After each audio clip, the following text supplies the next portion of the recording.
The wind sweeps through ancient walls, carrying the echoes of a past that refused to die. The stones of a forgotten city keep secrets of rebellion, faith, and blood. A city that dared to defy the most powerful empire in Europe and paid the price for its defiance. Today, its silent ruins still whisper the same question. Where does loyalty to a king end, and where does the right to freedom begin? In the heart of the Mediterranean during the 17th century, Spain was living its golden age, an empire so vast that the sun never set on its lands. But within the borders of the Iberian Peninsula itself, a wound was festering, one that no gold from the Americas could heal. That wound had a name: Catalonia. Barcelona, vibrant and mercantile, was a restless jewel within the Spanish crown. Since the late Middle Ages, the region had kept its distinct identity, its own language, its own laws, its own ancient pride.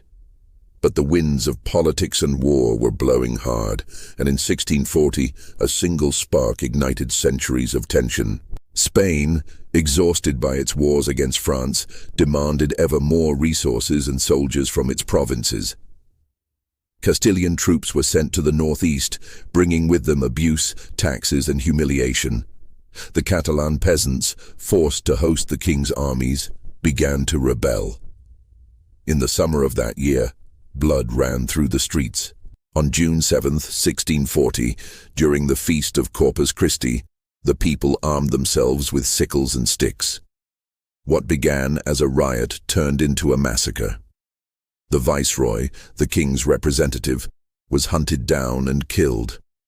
The city of Barcelona fell into the hands of the rebels, and thus began one of the boldest uprisings in Spanish history, the Reapers' War, La Guerra dels Segadors.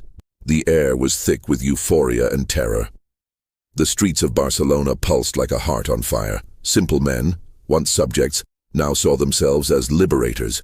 And amid that storm, the Catalan parliament made an unthinkable decision: to break with Spain and seek protection from France. An act of desperation and of hope.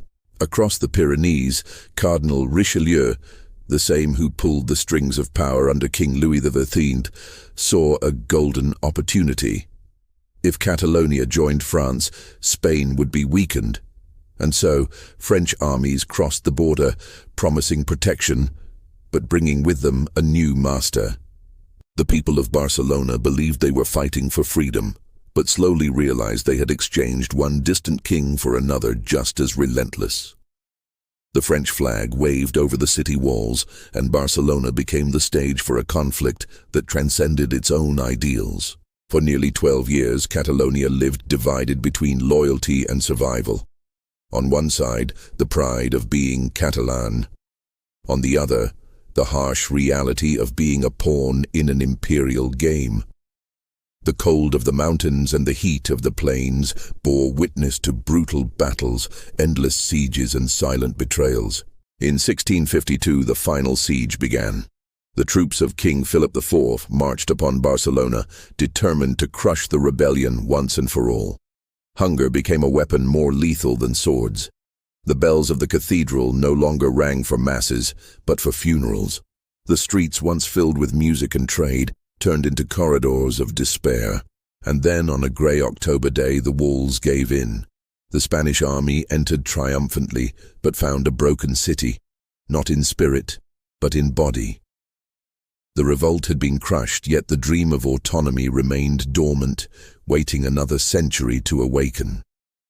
King Philip IV restored his rule, but he knew something had changed forever.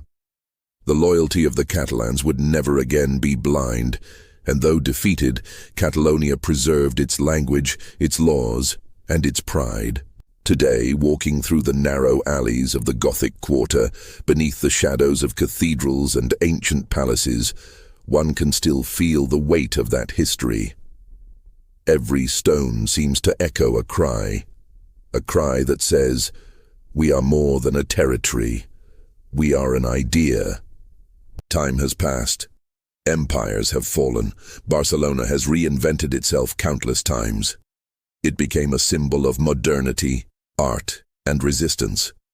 But beneath the surface still beats the rebellious spirit that Spain could never conquer. There is a tragic beauty in cities that refuse to kneel. They live between past and future, sustained by a pride that time cannot erase. Barcelona is one of them, a city that has been wounded, burned, and betrayed, yet always found a way to rise again. And perhaps that's why, even today, when the sun sets over the Mediterranean and golden light touches the ancient stones, the wind still murmurs through the walls. Recuerda qui som. Remember who we are.